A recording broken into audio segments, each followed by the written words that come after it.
Good morning. My name is Tawanda Jimu.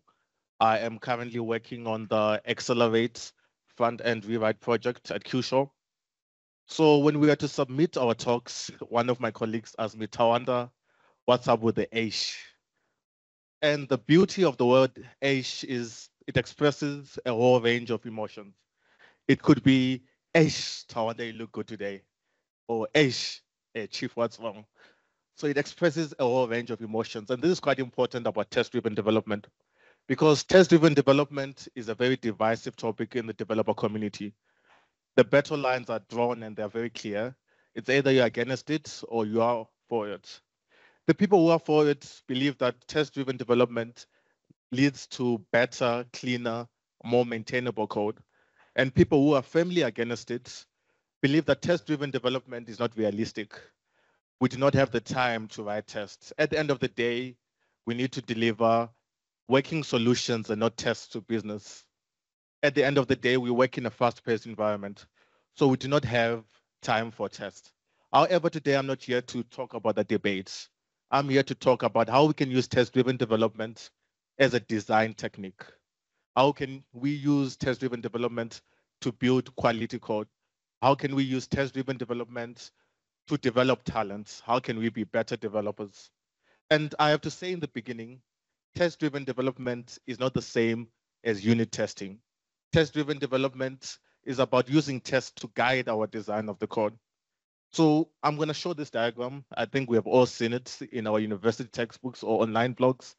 This is the basis of test-driven development. So we have the red, we have the green, and the refactor.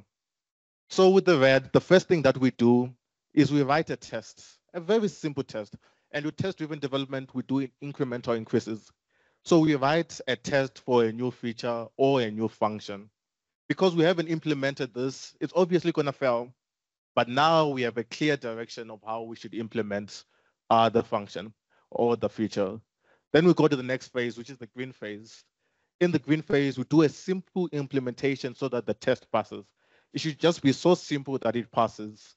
And when it passes, now we have guidance that we are moving in the right direction. Then we come to the refactor where we add more complexity. We add more complexity now because we are confident that, okay, we are moving in the right direction. And we continue with this cycle of incremental increases.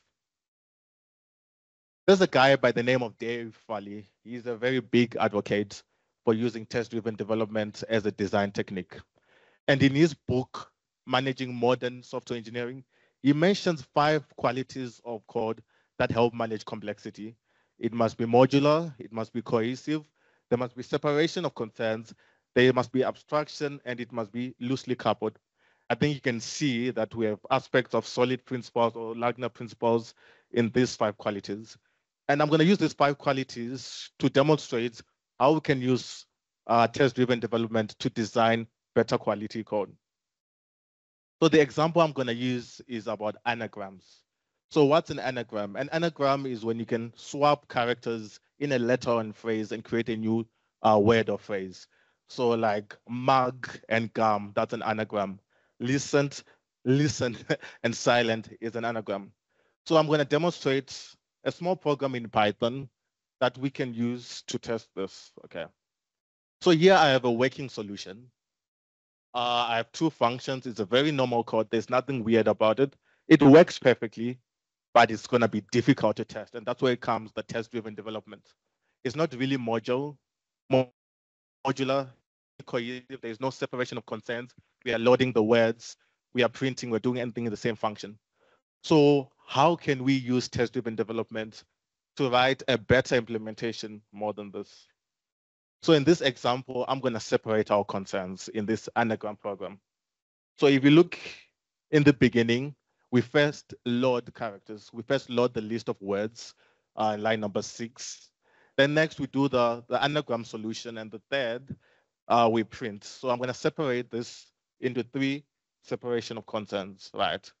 So I'm going to move with the very most simplest, easiest thing that we can do, because test-driven development is about small incremental increases. So I'm going to start with a very simple, right? Is a word an anagram, right? Is it the same thing as an anagram? And here I create a very simple test, right? Because the word Tawanda is an anagram of the word Tawanda. So that's the first test. And this is a very simple test. It's going to fail because we haven't implemented the anagrams class. But you can see this is a very simple test. So this is part of the red in our TDD diagram. Then the next thing we do is we implement a very small implementation so that we can go in the green. And in this case, we implement the anagram class and we return the word. So in this case, we're going to move into the green because Tawanda is an anagram of Tawanda and we are returning the word that we have passed through. Then we refactor. We add a little bit of more complexity to the function. And now we are confident, okay, we are building more functionality, it's working better. So we have gone from the red to the green to the refactor. And we do this small incremental increases. Then we go again, rinse, repeat. So what's another test that I can use? So in this case, I'm going to reject words that add new letters. So what does this mean? The word test and the word test word are not anagrams because there is a difference in characters. So here I just do a very simple test in which I check that if we add extra letters, is it an anagram? Rinse, repeat, follow the diagram. Then the next, I make another simple test that should list all anagrams that we have. Same, we do a simple test. It's going to fail because we haven't implemented. We go to the green, we implement a very simple implementation so that we move into the green. Then we refactor, add a little bit of more complexity to our code. In this case, we're going to go again, incremental increases. In this case, we're going to test the display. So we start by, it's going to go in the red because we haven't implemented. We move to the green, then it's going to work. Then we're going to move to the refactor in which we add more complexities. And with the test that I've shown, we end up with such an implementation. And compared to the first implementation I showed you, you can see this is way more modular, all right? We have a separation of concerns. And going further, we have more abstraction. So now when we implement the class, you can see, okay, it's gonna come now. We have separation of concerns, right? So if you look now in this scenario, we're not just loading all the words into the function. If you need to change, we now have more flexibility. So let's say now we want words from an API rather than from a dictionary. We don't have to change our entire implementation. That's better code, right?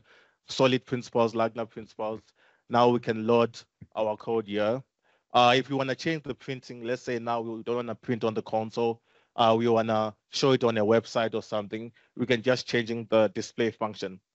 So this led us to more modular code, to more cohesive code, to separation of concerns, a lot of abstractions, right? We have hidden a lot of complexity. For example, here you just see the print. So there's a lot of abstraction and it's very much loosely coupled, which results in more flexibility. So as we have seen, when we're using TDD, we can have more flexible code. And if you look at the result, it meets the solid and Lagna principles. And what this has shown us like is TDD is a great amplifier of talent. We can use TDD to become better programmers. The code is more flexible. And these changes did not come from me being a brilliant programmer. They came from me just using a simple principle, all right? We first go in the red, go in the green, and we refactor. And this incremental increases leads to better quality code. Yeah, thank you.